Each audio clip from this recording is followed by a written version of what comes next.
with deck lists. Definitely a contrast in styles when it comes to personality.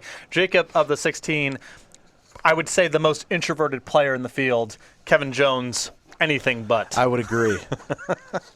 Jacob, not much with words. Kevin, he's a talker, and he's a funny one.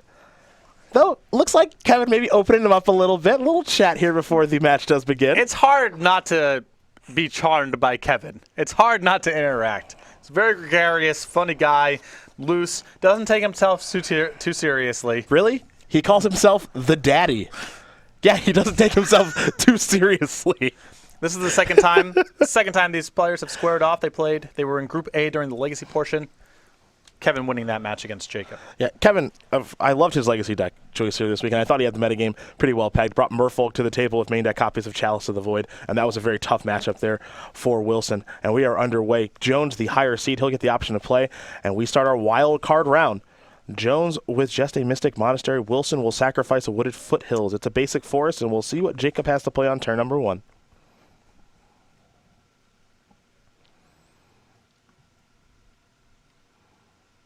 Looks like he'll be going to a Scythe Leopard. And we'll head back Kevin Jones's way. Jones' draw for the turn was a copy of Mantis Rider.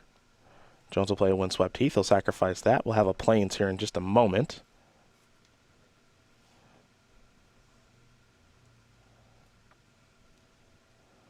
And I think we may see a Jace here. Now, Kevin's plan in the matchup, I think, is to just really play the control role. I know he's Jeskai aggro, but it feels like he'll be playing the control role in this matchup. Well, the best spot that Jones can get into in the matchup here, as you see him cast a Jace, is have a threat in play that's attacking, Mantis Rider being the best of the bunch, and then back it up with a removal spell that covers the combo. That makes it very challenging for Wilson to do much of anything. You can see he already has Mantis Rider in hand. You back that up with something like Valorous Stance or Jeskai Charm that covers the combo, and it's going to be hard for Wilson to be able to get past the blocker without getting blown out by the removal spell. Kevin with one of those San Diego Comic-Con Jaces that are hard to see on coverage, as Wilson's going to play a Bloodstained Mire. He'll trigger landfall twice here. I think we'll see the Mire search up a mountain. And there is a basic mountain, so that'll trigger landfall on the Scythe Leopard yet again.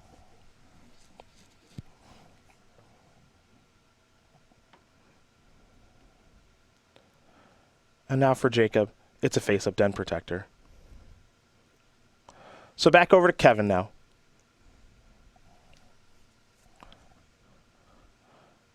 Windswept Heath the draw. Mountain will be the play for the turn. Now, a lot of people have gotten away from Mantis Rider. Jones has always been a Mantis Rider fan. He's been playing it since day one. Yep, winning the Open in New Jersey week 1 of Khans of Tarkir Standard and has not looked back. I can't remember the last Standard tournament he's played in that I've covered where he was not playing some sort of Mantis Rider aggressive take on Jeskai. Neither can I. Mantis Rider does come down on turn number 3 here for Jones. Wilson will fall down to 15. And now it's time for Wilson to untap. He's got 2 lands, a Scythe Leopard, and a Den Protector as he goes into his 3rd turn. Wooded Foothills the draw. You can see some red cards in hand. One of them is a copy of Titan Strength.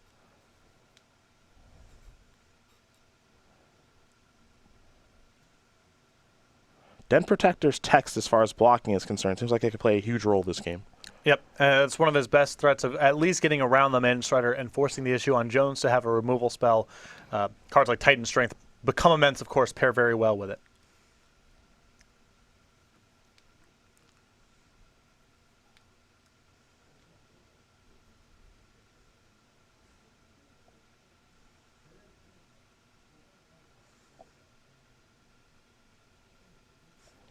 But this might be Wilson's last shot to get in a lot of damage uncontested before having to face down Jones next turn with mana at the ready and a blocker in Mantis Rider. Yeah, that's a crazy thing to think about there, where Jacob could be in a real trouble here on his 3rd turn of the game. But Kevin's hand, he's got a Valorous Stance, he's got a Fiery Impulse, and he's got an active Jace. Yes, he's got the tools to force Wilson's hand and play some pump spells to be able to punch through some damage. And at that point, Kevin's cheap instant speed interaction might be too much for Wilson to overcome. Again, the one thing that you did mention is that Wilson has access to 0 removal in his deck as far as, Fiery Impulse, Wild Slash, things of that nature. His spells, Autarchus Command, become immense, Teamer, Battle Rage, and Titan Strength, all 4 ofs. Yeah, the landfall deck is much more focused on just executing the combo. The expense is you don't really interact with the board at least game one. And this is a matchup where it's really important to interact with the board because so many of the threats are problematic playing offense and defense. Hangerback, Walker, Seeker of the Way, and of course Manus Rider. Windswept Heath, the land for the turn. That'll trigger the landfall on the Scythe Leopard. Jacob's got to figure out, is there a way for him to punch a hole through this? The issue here for Wilson is he has to figure out, all right, what am I doing this turn to get in some damage? And what can I leave in reserve to be able to try to get some damage in next turn, assuming that Jones will have mana and removal spells at the ready?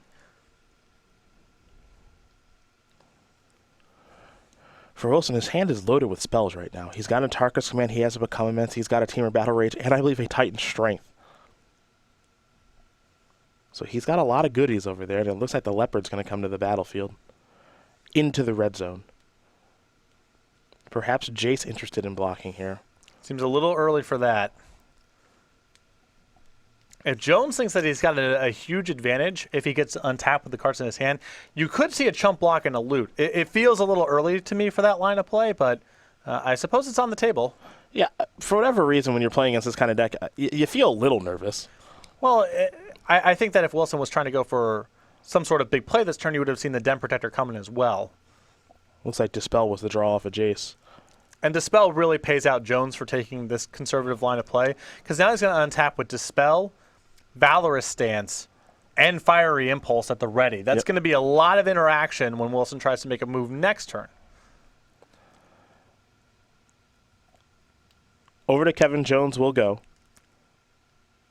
Land number 4 is a Windswept Heath. Here comes Mantis Rider. And what Kevin has done, really, for over a year, is he's put Mantis Rider on the battlefield, attacked with it, and then sat behind it with open mana. Yeah, and this is just so much interaction to have alongside a Mantis Rider at this stage of the game.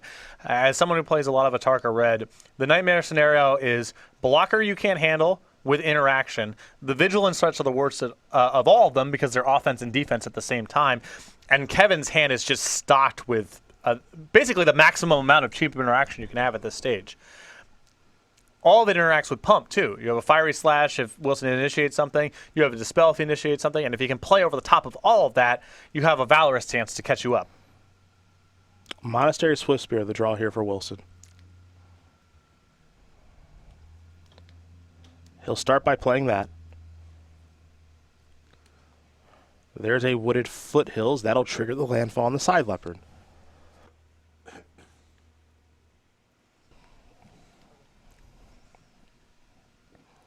And now here come the creatures. And now it's time for Kevin Jones to react. This is kind of the big turn, it feels like. If I'm Kevin, I'm just putting a block in front of the Den Protector. If you block the Monastery Swiftspear or the Scythe Leopard, that Wilson can get the Monastery Swiftspear big enough to kill the Manus Rider just by casting spells, even if you counter them.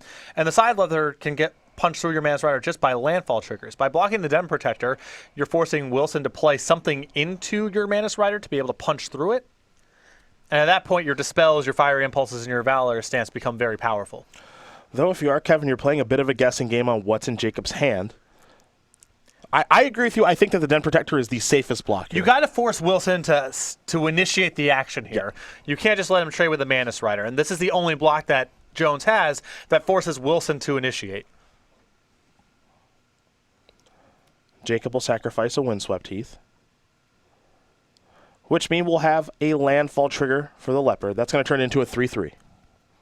Keep in mind, for Kevin, he has a Treasure Cruise in the graveyard. He has not accomplished Spell Mastery for the Fiery Impulse just yet. But he has a Dispel, and he has a Fiery Impulse, so it's likely he can get there if he needs to.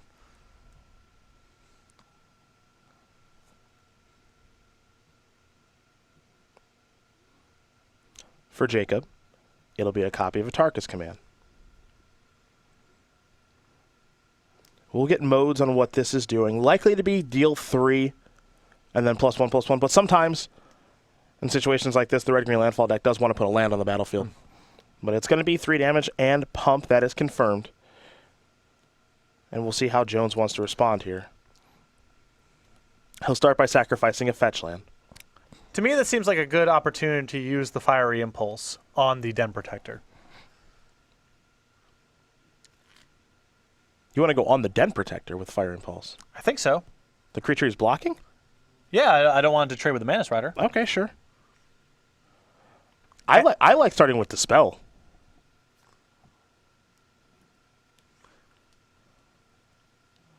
That's what he's going to do here.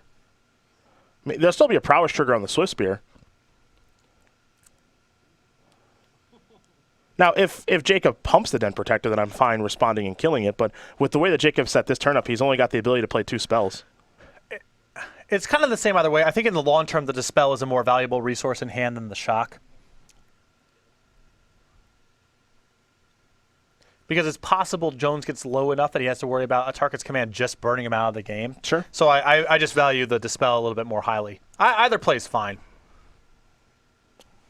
2 spells in the graveyard now for Spell Mastery.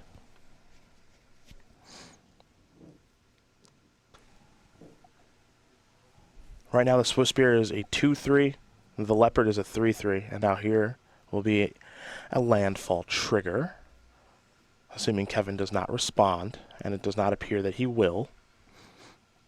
So another Cinderglade, and it looks like a landfall trigger on the stack. Hard to imagine this turn working out in such a way that the Valorous Dance or the Fiery Impulse doesn't blow Wilson out. Yeah. And the fact that Kevin has both here is very tough. Yeah. Here's Become Immense. That's going to go on the Den Protector. And now, if he wants to, Jones can Fiery Impulse the Den Protector and also use the Valorous Stance to kill a Scythe Leopard or Monastery Swift Spear. He can also just take the hit and leave the Valorous Stance as leftovers in case Wilson goes for another pump spell. Well, what I like that Kevin can do here is he can Fiery Impulse to take care of that. He can Valorous Stance to take care of something else, and if he draws a land that enters the battlefield untapped, he can use Sarkhan to kill another creature. Yeah, the other side of it is, this landfall deck is very scary with its ability to pump. It's possible that Jones, let's say he uses a Valorous Stance here to kill one of the creatures, he's still at risk of pump spells mattering the next turn. As long as he sits back on the Valorous Stance, it's very hard for Wilson to initiate much that's threatening. But the fact that he has Sarkhan in hand and already has 2 red mana means he may want to just tap out this turn, maximize the chance that he draws land number 5, kills the last threat, and still has Manus Rider plus Sarkhan in play. Yeah, my thought process here is, if you're Kevin, if your last card in hand is Sarkhan, like if he Valorous Stances something here, that means basically all of his draws are good. Yes. Outside of, I would say, like Monastery, Mystic Monastery. Any land that enters the battlefield untapped is good, and most of the spells that he's going to draw are good. Again, there are some bad things that he can draw here. Jace isn't exquisite. There are some stinkers. But I think for the most part, his draws will be pretty good here. And there's a Fiery Impulse to take care of the Swift Spear. So again, a pretty good draw, and now here's an attack for 3. And I believe Wilson is just left with pump spells in hand, so he's got to draw a creature. And you can see the grip there, Titan Strength, Teamer Battle Rage, and he has to just pass the turn back after playing a Windswept Heath. There's a land, here's a Sarkhan, going to give that haste and come across here for 7 points of damage. And that'll do it. Kevin Jones is going to win game number 1 here over Jacob Wilson. Jeskai aggro up a game here over Red-Green Landfall. You can see why this matchup is going to be very difficult here for Jacob. Kevin's got a lot of cheap interaction. That's the recipe right there. You get Manus Rider into play on turn 3. You untap with cheap interaction in your hand. Wilson has to play into you. You get to use all your cheap interactions. As you saw, that combat was disastrous for Wilson. Yep. And as long as Jones gets that kind of setup with Manus Rider plus a bunch of cheap spells, it's likely to happen game after game. To the sideboards we are going to go. We'll take a look at the 15 cards that each player is working with. We'll start with Jacob Wilson as he'll be on the play here for game number 2. He's got 2 copies of Ash Cloud Phoenix, 4 copies of Flamewake Phoenix, a Hooting Mandrills, 3 Fiery Impulses, a Rending Volley, a Sova Dragonclaw, 2 Roast, and an Evolving Wilds. I think some amount of removal needs to be coming in. I think the Rending Volley is safe. And it's possible he wants Fiery Impulse as well, as that's another potential answer to Manus Rider. Because of the copies of Radiant Flames in Jones' sideboard and the absence of Ojutai's command, it's possible that the Hooting Mandrills will come in, and the Ash Cloud Phoenix is not a terrible late-game threat. I think Flamewake Phoenix is probably off the table in this matchup because of the Manus Riders. For Kevin Jones, 2 Irrational Clairs, 2 Den Protectors, 2 Outpost Siege, 3 Disdainful Stroke of Dispel, a Dromoka's Command on the splash, along with 2 Radiant Flames and 2 Roast. Not getting any easier for Wilson here. No. 2 copies of Arishan Cleric, a Dispel, 2 Radiant Flames, and in this matchup you can even bring Roast in. I think it's kind of anemic against the builds that are playing with a bunch of token generation, but Wilson is just casting creatures out of his hand, so I would just bring in more removal here. Yeah, Kevin has the ability to really load up now. You mentioned the Clerics.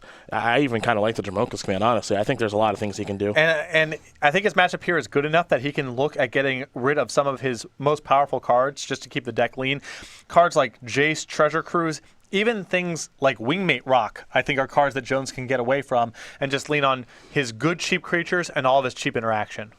Well, those are the options there for both players. They will shuffle up here and get ready for game number 2. Jacob Wilson will be on the play as he is behind a game. And in the meantime, we are going to talk about Season 1 of the SCG Tour, where we started in Las Vegas. Brian Braun-Duin did win our first Open of the year, so congratulations to him. But in 2016, we'll start things up in Cincinnati. Yeah, back-to-back Modern to start the year in Cincinnati and Charlotte, then back-to-back Standard to round out January in Atlanta and Columbus, then the Regional Championships, which will be Modern on February 6th. Go.starcitygames.com/regionals for more information. We just posted the venues, so find the Regional Championships closest to you. Modern in Louisville, a Legacy Open in Philadelphia at the end of February, then Standard in Indianapolis and Baltimore, then the Season 1 Invitational Columbus, Ohio, April 15th through the 17th, Standard and Modern as the invitational formats. Of course, for all of our players who do register for our main event, our Open for those particular weekends, Kitchen Links will be the playmat that is available. Simple to get. You sign up, you get one of them. Free, on-site, with registration for any of the 2-day $20,000 Open Series events. You don't have to register ahead of time or be one of the first X people to register. Just show up, get the playmat. Looking forward to seeing our players at each and every single one of those dates on the SCG Tour for season number 1. And, of course, for the SCG Tour, the culmination of the year is where we're at right now, here at the Players' Championship. So looking forward to players that are going to dedicate some time to get ready to come back to this tournament yet again. And I wouldn't be surprised if Kevin Jones is one of those players. It's his second year in a row here. With the restructuring of the qualification and a lot more emphasis being placed on the Open Series events and events like regionals, it's going to be challenging. You know, Kevin has done a lot of his work over the last couple of years in the IQs, but Kevin is also very dedicated to the game. It would not surprise me to see him traveling all around trying to get back to the Players' Championship for the 3rd year. And he is making a deep run into this tournament, into day 2 of competition, improving on what he was able to do last year. And I think for him, last year was a disappointment. This year, he's a little bit happier to be playing in day 2 with a lot of high-stake matches. We talked to him this morning. He said it's really cool to just play matches with this amount on the line. A lot of money on the line, and this was the first, I believe, the first elimination match that he's won in the Players' Championship yesterday against Rudy Briska. That locked him up for day 2, ensured an extra $500. Worst case scenario here is he walks away with $1,000, and a big game here against Jacob Wilson, opportunity to maybe eliminate one of the best players in the tournament. For Kevin, 28 years old from Kingstown, New York, Season 2 point champion is how he qualified here this weekend. 8 Open Series top 8s with 1 win back in Edison last year where Concertar Cure was released, and he was playing Jeskai then. He is playing Jeskai now. 276 Open Series points this year. A 61% win percentage, 8-5-1 lifetime against the field as well. And if you look at the standard decks that we have in this event, this might be the most lopsided pairing possible. It's a very hard matchup for Jacob. This was a great draw for Kevin to start the day. There's not really much more you can say. It's just, you look at this deck list to deck list. Of course, Jacob, a fantastic player, platinum level pro, one of the best players, if not the best player in this particular tournament. But card to card, matchup to matchup, it's going to be very hard for him to win here. And you saw that in game number 1. There's almost no bad cards in Jones's deck for the matchup. The only cards I'm critical of are still cards that are fine. They just happen to be 5 mana in Sarkin and Wingmate Rock. Jones's matchup is so good here that I think he can just get away from the expensive cards, even though they're powerful in the matchup, because I would just want to hedge against the worst possible draws. For Jacob, his first time at the Players' Championship, the 20-year-old from Vancouver, Canada, he was our Season 1 Invitational champion back when we were in Richmond. Beat Reed Duke in the finals, 6 Open Series top 8s, 3 wins on the resume, 1 Invitational top 8, and he got the job done there earlier this year. For him, not a ton of Open Series points this year because he qualified so early, but you see the win percentage for him, 66% and 5-2 lifetime against the field.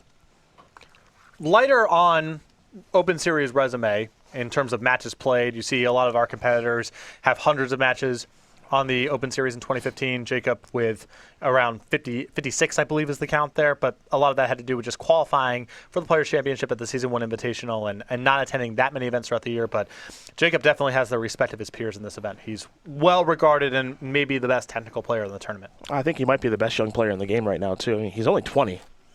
And really, his accomplishments really speak for themselves. A Pro Tour runner-up, finished 2 Pro Tour top 8s on the resume, an invitational win. He's here in the Players' Championship in day number 2, his first time here. He's going to be a heck of a player for some time. And highly regarded by his peers. Yeah. I can't wait to see what he accomplishes over his Magic career. I think it's going to be very, very impressive stuff. We do see our backup match there between Joe Lissette and Logan Mize. I have a feeling we'll have time to jump that way. If we do have updates for you guys on that match, we'll of course let you know. As Nick Miller doing a write-up of that match for you guys as well. Well, of course, we'll have updates all weekend long on Twitter at SCG Live. You can also use the hashtag SCGPC as we're in day number 2 of competition. We're in our wild card round. And everything that happens here today is single elimination. So you lose, you go home, you win, you stay in, and you make some more money. So already $1,000 matches being played. Yep. Loser walks out here with $1,000. The winner, at minimum, going to have $2,000. And talking to the players, they like the feel of day 2. There's a lot on the line. It's stressful, but it's fun. And much like last year as well, you see the players starting to, obviously at the beginning of the weekend, it's pretty high stress.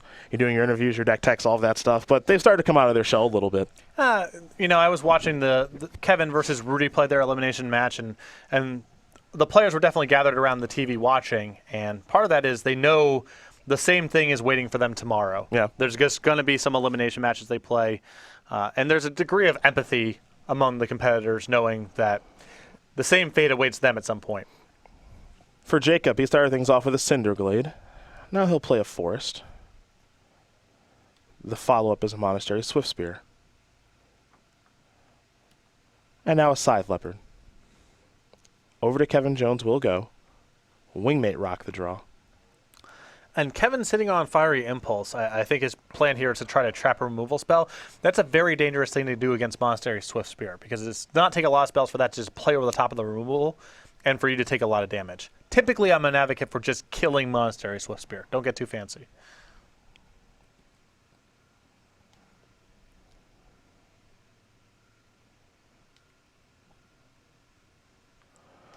It'll be the 3rd turn here for Jacob. Become Immense in hand. There's a Tarkus command over there as well.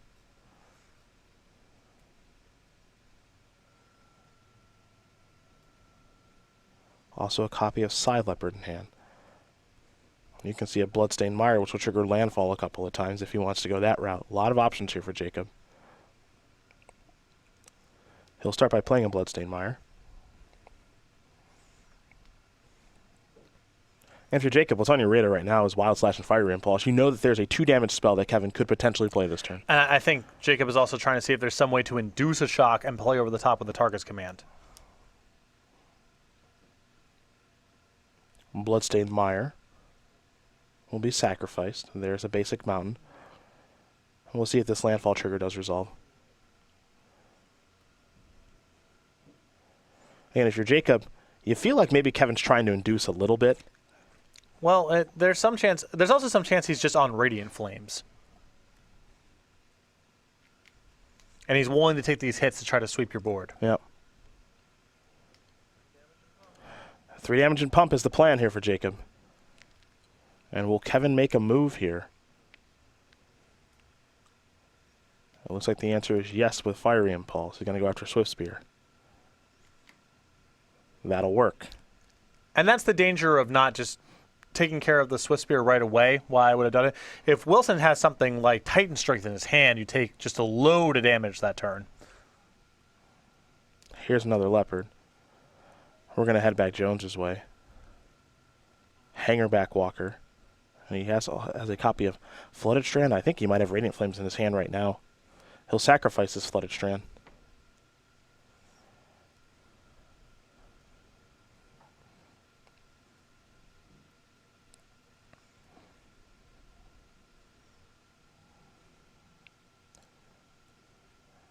And it looks like he's considering basic island. You can see Kevin's hand Treasure Cruise, Wingmate Rock, some things to work towards in the long game. Maybe a little bit of surprise that those cards are still in the deck as he's going to search up a basic Plains. They're still very powerful. Of course they are. But, yeah, I would have tried to get away from the expensive stuff in Jones' deck because I feel like if he just doesn't fall behind early on in the game, he's likely to win pretty easily.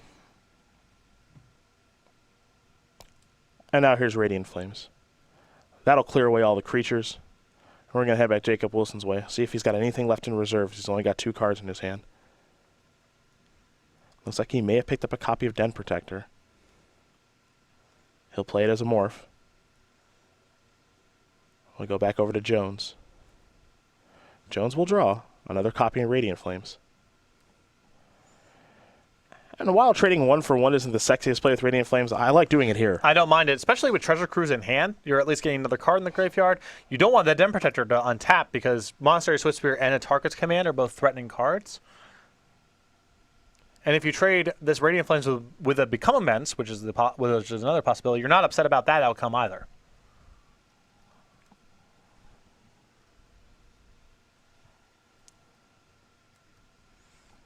I mean, if it's either play Radiant Flames or say go, I think this is a no-brainer. No, I like playing Radiant Flames here. Here is Become Immense. Entire graveyard's gone. Now, keep in mind, one thing that Wilson can do now is return the Become Immense, but he doesn't have a graveyard to work with. Play Mystic Monastery, pass the turn back over to Jacob. Jacob going to serve in with 2 at least. Don't know if we'll see an Unmegamorph or not. Looks like we will. He'll get a counter, Become Immense will go back to the grip. The follow-up is a Snapping Gnarlid. Back to Jones we're going to go. Kevin will draw. Windswept Heath. And Kevin falling behind. I mean, his hand's Hangerback Walker, which provides no defense this turn. A Wingmate Rock, which is a little anemic. I guess it's still the biggest thing going on. Wilson has a big draw next turn to a fetch land. If he hits that, he can cast the Become Immense and likely kills Kevin through whatever play he can muster this turn. Yeah. Become Immense on Den Protector would be game over.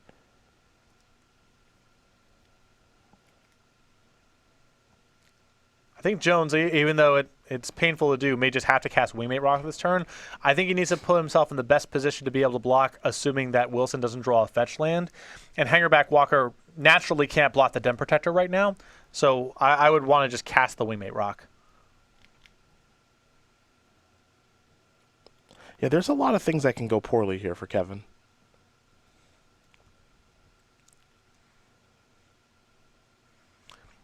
This is an impressive display here for the resistance of the Landfall deck. Fiery Impulse and 2 Radiant Flames have been cast this game, and Wilson is not out of this by any stretch. Nope, still got some game left. Jones is going to sacrifice this Windswept Heath. He'll fall down to 7.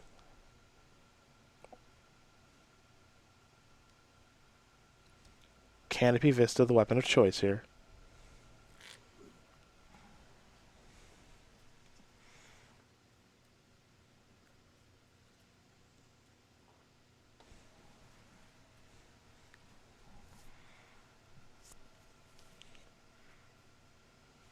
And it looks like Kevin's going to go for a cruise. This is high risk, high reward. If he finds a removal spell here, it looks pretty solid. Or 2. Yeah, but he can also just miss and die. Yep. And at the very least, he's got the backup plan of playing a Hangerback Walker for 1. Yeah. Although Hangerback Walker for 1 is a lot worse than Hangerback Walker for 2 because Snapping Gnarlid just runs over it rather than trading and getting 2 tokens.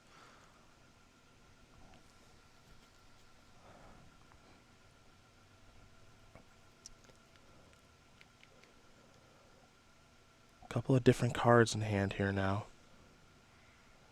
Still has that Wingmate Rock. Roast in hand. Problem with the sorcery speed removal is it puts a card in the graveyard. Yeah. It makes it more likely that Wilson will be able to kill him next turn with Become Immense. I mean, once you're on the Hangerback Walker play, I don't see that big of a reason to deviate, because at least the next turn you get to go chump block the Gnarlid, most likely, untap, attack, and raid Wingmate Rock. Now you have 2 blockers against 2 attackers. If Wilson bricks, then you start attacking with Wingmate Rock, and that's very good. But I think Roast is a very risky play here. He's going to take the risk. A lot of huge draws here for Jacob. He'll untap. Teamer Battle Rage the draw. One of the few cards you would say is a brick here. Yeah. Land would have been lethal. A lot of the threats are good too. Battle Rage is interesting here, I would say. Well, getting Jones down to 3 has some value when you have a Tarkus command in your deck. Yep. But actually having the 2 cards in hand together has some value as well. So he can plow through for a lot of damage. This is going to be interesting if he wants to cast it. He will. He's so far away from being able to cast Become Immense on the cheap that I think he just has to. He gets Jones down to 3. Now he has a lethal draw, and he can for sure cast Become Immense next turn. Yep. Wild Slash to draw. There's a Prairie Stream.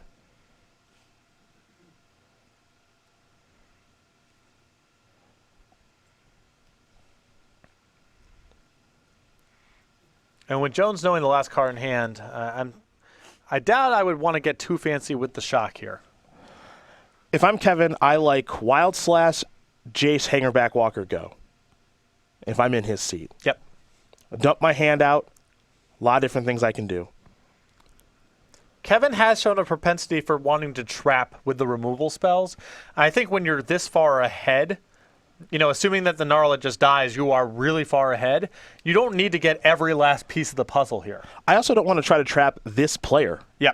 That's the other thing, too. One of the things on Magic is you have to know the skill of the opponent you're up against. Jacob's not going to fall into a trap. I think it's very unlikely that will happen. And I like this line of play. Just dump my hand, work my way towards Wingmate Rock, work my way towards active Jace, hope I don't die.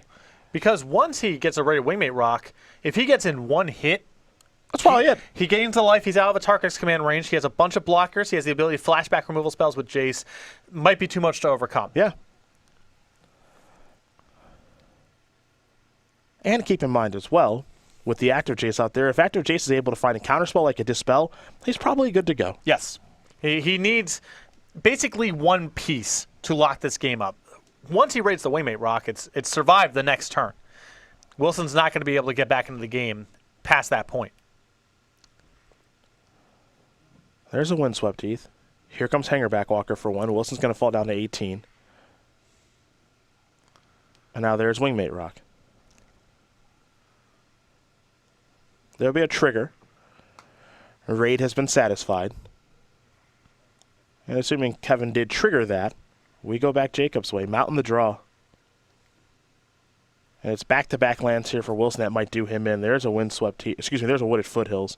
Now here's an activation of Jace. Jones will draw and discard. There goes Mystic Monastery. He'll untap.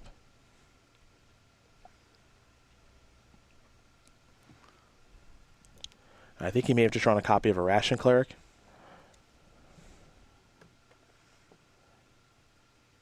That's what it looks like it is.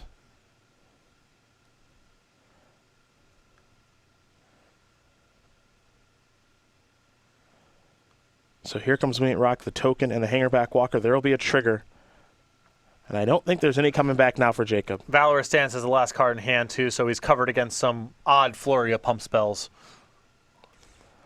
The Cleric will come down. That's 3 more life headed Kevin's way. And now he is out of a Tarkus command range.